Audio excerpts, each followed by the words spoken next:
Hey guys, in this video, I will show you how to shuffle questions in Microsoft Word.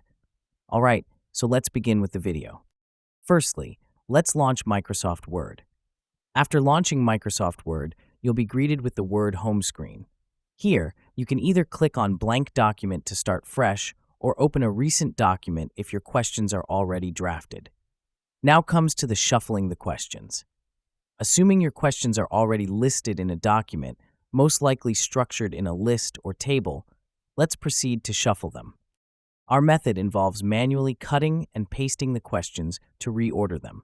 Select the text of the question you want to move by dragging your mouse across it. Once selected, use the shortcut Ctrl+X to cut it. This removes the question from its original spot and stores it on your clipboard. Next, place your cursor where you want the question to go and press Ctrl+V to paste it there. The question will now appear in the new location. Repeat this process for each question you want to shuffle. It's like shuffling cards. You remove one from its place and insert it somewhere else in the stack.